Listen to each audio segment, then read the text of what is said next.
Esse vídeo aqui é uma continuação de um vídeo anterior meu, então passa aí no canal para você ver a primeira parte e depois voltar para ver essa. Esse vídeo vai começar de onde eu parei do outro. É isso, vamos lá. Em relação à parte 4 eu não tenho muito o que falar, já que seus personagens foram melhores explorados do que na parte 3. Só um adendo a alguns personagens que pareciam que ia aparecer mais, mas que acabaram que não apareceram muito, que é o Yuya Fugami e a mulher lá do Cinderela. O Yuya Fugami, que é o usuário do High Stars, ele aparece como vilão em um episódio e alguns episódios depois ele aparece ajudando o Josuke, mas não fez nada além disso. Ele podia ter aparecido mais. Eu achei um personagem muito legal, o design dele é da hora e eu acho que ele poderia ter sido mais usado. Eu acho que ele foi meio desperdiçado. Eu acho que a parte 4 deveria ser mais longa, né, no caso, porque os personagens que o Araki criou são muito bons nessa parte e deveriam ter mais tempo de tela. Eu acho que o stand do Fugami, o High Stars, tem um visual muito chamativo e da hora. E se tivesse mais confrontos na parte 4, mais batalhas, mais vilões, se ela fosse maior, como eu disse, eu acho que ele seria de grande ajuda nessas batalhas que viriam após a primeira aparição dele. Já que seu stand, por mais que não tenha uma força física tão elevada assim, tem um poder bem útil até. No caso, atributos bem úteis como sua longa distância, a sua habilidade de sugar a vitalidade dos inimigos, pode ser também usado como rastreador para rastrear os inimigos. É um stand bem útil e versátil. A Cinderela, o tanto que ela apareceu, por mais que poderia ter sido mais, não tem problema, porque o stand dela não iria fazer muita coisa mesmo, então, né, tanto faz. Outro personagem também que eu senti de falar é o Okuyasu, que no caso dele o problema não é nem o destaque, tempo de tela não. O problema mesmo é a maneira de como o personagem dele é executado na obra. Tipo, ele começa a parte 4 de uma maneira e finaliza ela da mesma maneira que ele começou. Sendo besta, atrapalhado, lento da cabeça, aquilo que você viu desde o começo. Eu sei que tem aquilo disso fazer parte do personagem, disso ser a essência dele e tal. Mas pô, dava pra ele ter tido uma jornada de maturidade. Não precisava alterar tanto assim o personagem, mas sei lá, fazer ele terminar um pouquinho mais diferente, um pouquinho mais maduro e tal.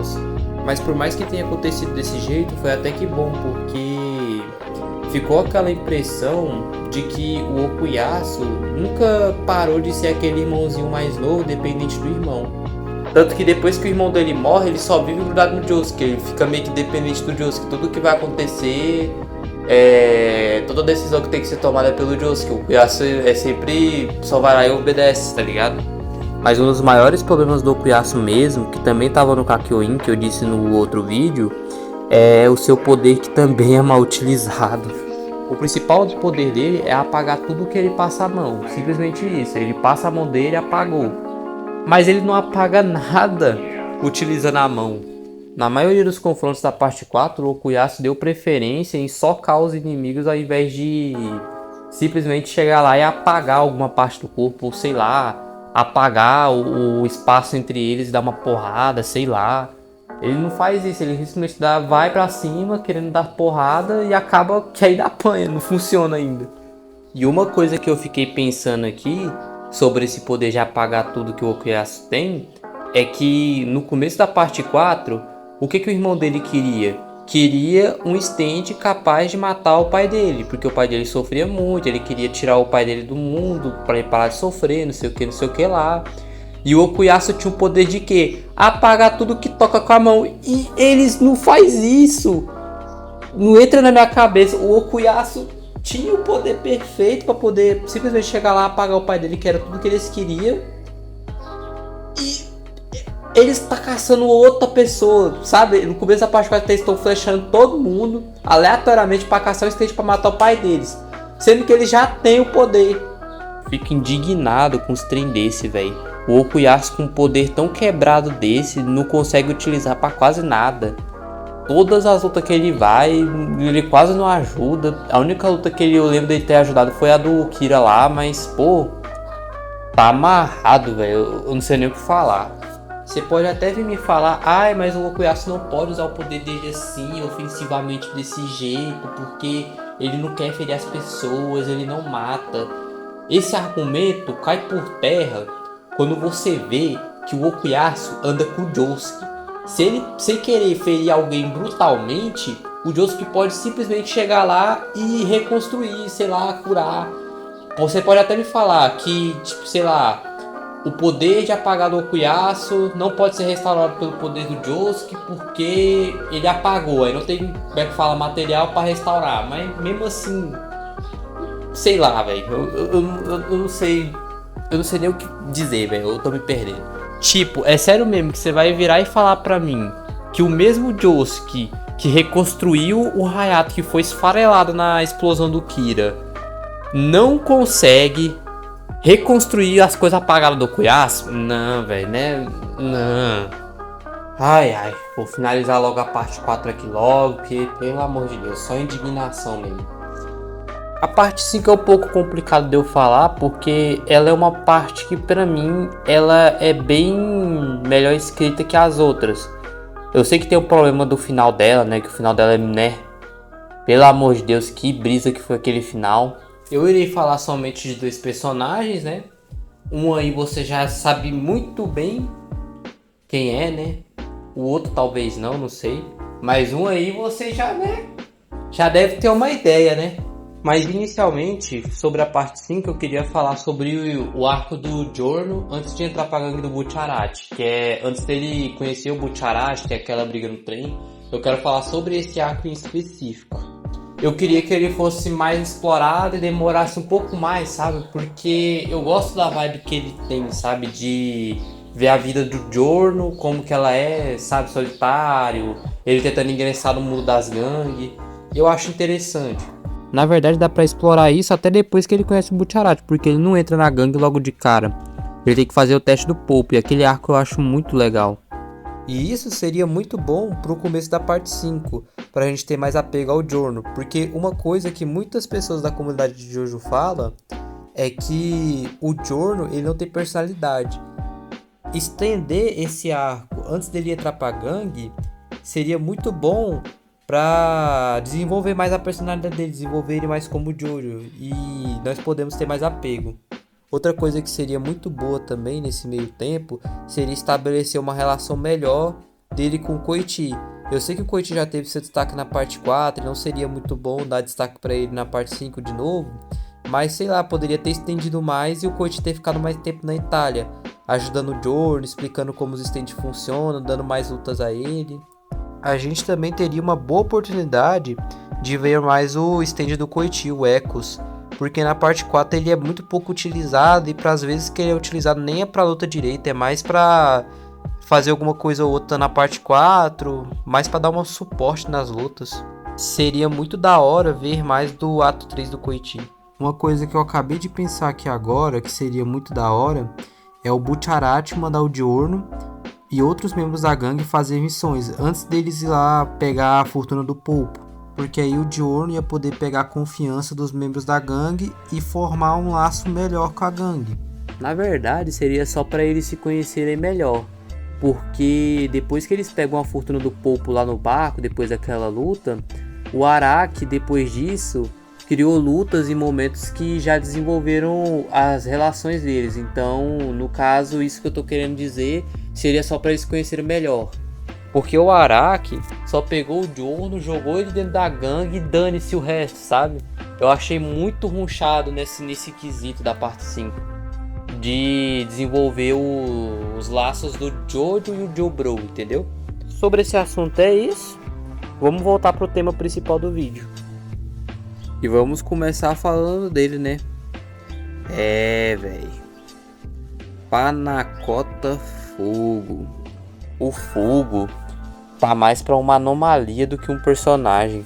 Ele deixa uma sensação muito esquisita na parte 5, de tipo, ele já esteve ali, mas não tá mais. É muito estranho falar desse personagem. É tipo aquelas amizades que você cria com alguém e ela é forte, mas depois de algum tempo, vocês param de se falar e viram desconhecidos com memória. O Fuga é tipo uma Lost Media pro universo de Jojo. Eu sei que teve aquele lance que o Araki tava meio que depressivo na hora que tava fazendo a parte 5 e a história tava ficando muito sombria, que o Fuga era pra trair a gangue e tal. Mas pô, velho, ele lutar somente uma vez, mostrar o passado dele só de relance, naquela cena no anime, né? Porque parece que... Me corrija se eu estiver errado, mas eu acho que no mangá não tem aquela cena mostrando o passado dele, mostrando que ele tava na faculdade, eu acho que era com 12, era 14 anos. Eu acho que isso não tem no mangá. Uma coisa que eu acho estranha no Fugo, me corrige também se eu estiver errado, é que ele não tem ambição pra estar na gangue. Tipo, ele não tem um motivo pra continuar com a gangue do Butcherati, sabe? Ele não tem uma ambição ali, sabe? Faz até sentido ele querer sair da gangue, porque cada um ali tinha um objetivo e cada um ali tinha uma ambição pra ter ficado. Mas o Fugo era o único que não tinha e ele foi o único que acabou ficando. Faz até sentido, porque ele não tinha ambição. Só que sei lá, velho, dá somente algumas aparições no fundo da cena, algumas falas ali, uma luta só que ele mal aparece. Não é que ele mal aparece, é que tipo, boa parte da luta é o Journey, o Abakio tentando lidar com o Purple Haze lá de fora e o Abakio tentando pegar lá a chave da tartaruga lá na... Acho que é Pompeia o nome do lugar que eles lutam, se pá. Pra mim o Araki tinha que se redimir com o Fugo, mais do que ele já tentou fazer, né, com aquela novel, só que aquela novel lá, pelo amor de Deus, não me convence porque não foi nem ele que fez, e parece que ela nunca vai receber uma animação, outra adaptação, então, sei lá, achei muito paia. Pra mim ele tinha que canonizar, eu acho que ele já canonizou, se pá, aquela novel, Purple Haze Feedback, e eu acho que ele deveria, sei lá, dar mais atenção ao Fugo, tipo com algum spin-off. Pra mim o Fugo foi um desperdício muito grande de personagem. Ele é o exemplo maior de personagem mal desenvolvido de Jojo, mal apresentado. O Araki, nessa daí, meu Deus do céu, ele errou com todas as forças possíveis. E o próximo que será falado aqui agora vai ser o Abakio. O Abakio. Ele teve mais coisa com o Fugo, com certeza. Não foi tão desmerecido, tão jogado fora que nem o Fugo, mas também não foi bem mostrado, não foi. Aí você pode me falar, mas como assim? O Abakio ele aparece, a morte dele é triste, concordo. Aí a história do passado dele é muito boa, é uma história da hora, que não sei o que. É mesmo, é. O Abakio, ele entra no mesmo dilema do Kakyoin. De tipo só ser lembrado por causa da morte, porque o Abakio, querendo ou não, o ponto mais alto dele é a morte dele, porque luta, convenhamos, o Abakio ele só teve uma luta a parte 5 inteira, e foi a mesma luta que o Fugo lutou. Isso que eu acho engraçado, a única luta que ele teve foi a única que o Fugo lutou também, e essa luta ele só apareceu para dar suporte. Ah, Ezio, você tem que relevar, porque o stand do Abakio é fraco fisicamente, a habilidade dele não é pra combate. É o caralho que eu tenho que relevar isso. Não vem com essa pra cima de mim não, porque o tanto de stand fraco que já apareceu nesse anime e o Araki conseguiu fazer lutar, não tá escrito. Começando com o Hammer Purple do Joseph. Ele conseguiu fazer aquela bomba lutar com alguém. Ele conseguiu fazer o Atum do Koichi também conseguir ganhar uma luta. O próprio usuário de stand que ele lutou contra, como é que é o nome daquele cara lá do cadeado? Eu esqueci o nome dele. Aquele cara do cadeado quase conseguiu fazer duas mulheres se matar. E o stand dele é uma bosta. Outro stand que é fraco pra combate também, mas todo mundo gosta de pagar pau. O Heaven's Door lá do Rohan. Mano, aquele stand lá não tem força física nenhuma, não. É fraco. E olha o que ele conseguiu fazer. Quase matou o Okuyasu e o Koichi. Deu apavoro no Josuke. Isso tudo só no psicológico. Ele nem precisou ficar ativando o stand não, filho. Como é que fala? Combate não é... Em Jojo não se define por causa de força não. É estratégia. E o Abakio ele era inteligente pra bolar um monte de estratégia. E não é nem por questão de força física. Porque por mais que ele não tenha uma força física, tipo, sei lá, comparado a um Crazy Diamond, Star Platinum e tal, a força dele não era tão merda assim. Pra mim, pelo menos, eu acho que não era tão merda. Porque vamos olhar lá o físico do Moody Blues. Eu acho que o nível do soco dele é o nível de um soco de um homem adulto. Se bem utilizado, ele consegue ferir alguém gravemente. Porque o stand, ele não tem uma estamina, ele pode ficar lá batendo até umas horas batendo na pessoa. E se força física for realmente um problema, a gente ainda tem o poder do Moody Blues, que é o que dá replay em acontecimentos que já aconteceram. Se for esse o problema, era só dar replay em barragens de soco de stands que eram mais fortes que ele. Tanto potencial também de distração que ele poderia usar também, dar replay em alguma situação para distrair o inimigo ou descobrir alguma informação, sei lá. A questão que o stand dele ser fraco para combate não justifica ele só lutar uma vez. Lutar, entre aspas, né? Que ele só apareceu para dar o suporte pro fogo. Igual eu disse, o Araki diversas vezes já conseguiu fazer stands mais fracos lutarem e lutarem até que bem. O povo fala, o Abaki é um personagem bem desenvolvido, é um bom personagem, tem uma história muito boa. Mas se esquece que ele aparece muito pouco mesmo. Não tem quase nada. Eu vou falar agora também de outro personagem da parte 5 que eu também senti de falar. Mas não era só 2 que você ia falar, Ezio? Era 2. Só que infelizmente pra você agora vai ser 3 porque eu lembrei desse. Vinergar Doppio. Um dos antagonistas que teve um potencial até que bem desperdiçado, que poderia ter sido mais explorado. Uma coisa que eu acho estranho, que ninguém fala, é em como ele é um personagem muito mais interessante que o Diablo.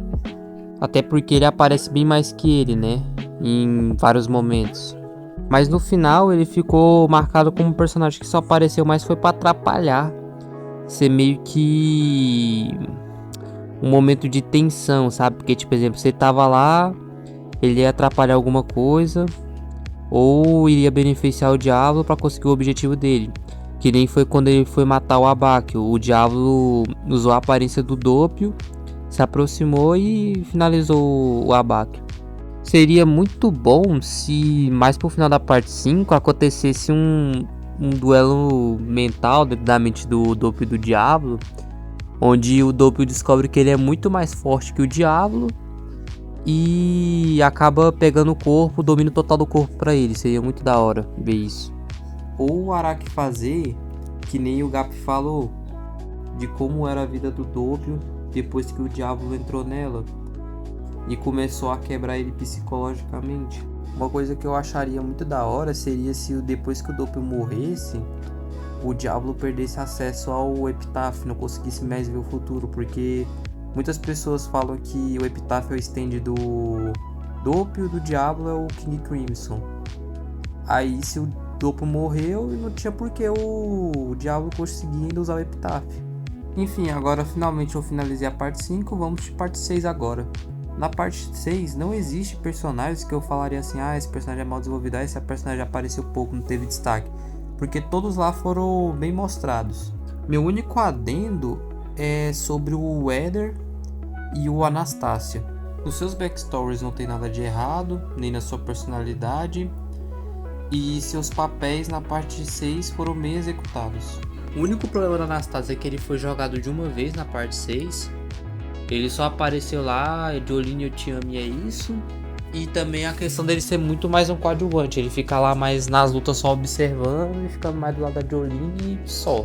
Ele ajuda em vários momentos e não tem muito o que falar dele não. É só que ele fica mais de lado e ele apareceu de uma vez na parte 6 e só. O problema do Eder é a questão do tempo de tela, que foi muito pouco. Ele teve poucas lutas, poucos momentos de destaque. Mas de resto ele é muito bom, o backstory ele é muito bom, o plot dele ser irmão do Putin é magnífico, é muito bom mesmo como personagem. Mas a questão do destaque foi o negócio que ele deixou a desejar. Ele só apareceu 3 vezes pra lutar na parte 6 inteira, que foi contra o cara lá da gravidade, contra o Van Gogh e contra o Putin, que foi quando ele perdeu e morreu. Porque ele passou boa parte do arco da prisão no hospital. Pra finalizar o vídeo eu vou fazer uma menção honrosa ao Joseph da parte 3, que foi comentado pelo Vort MTG no post da minha comunidade. Sobre o Joseph da parte 3, eu não tenho muito o que comentar, porque, querendo ou não, ele já teve o protagonismo na parte própria dele, que foi a parte 2. E não teria sentido ele ter tanto destaque na parte 3, já que ele não é mais protagonista e sim o Jotaro. Então, né? Só que a maneira que o Araki tratou ele na parte 3, pra mim foi criminoso. Dando somente 2 lutinhas bosta pra ele na parte 3 inteira.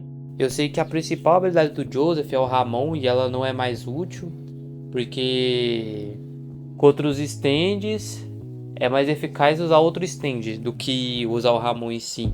Mas pô, velho, o Dio ele tem poder de transformar as pessoas em vampiros. O Araki bem que podia fazer o Dio mandar servos vampiros pra cima do grupo do Jotaro. Fazendo assim, o Joseph tem um breve momento de destaque. Não precisava ser um destaque toda hora, porque, como eu falei, já teve seu destaque na parte 2, porque ele era protagonista e tal. Um bom momento para isso acontecer seria no arco final na mansão do Dio, depois que eles derrotam o mestre dos jogos lá. Ele bem que poderia enfrentar servos vampiros do Dio que viessem pra cima. Seria muito da hora ver o Joseph de volta na ativa, sabe? Daria um bom elemento de nostalgia, um bom fanservice.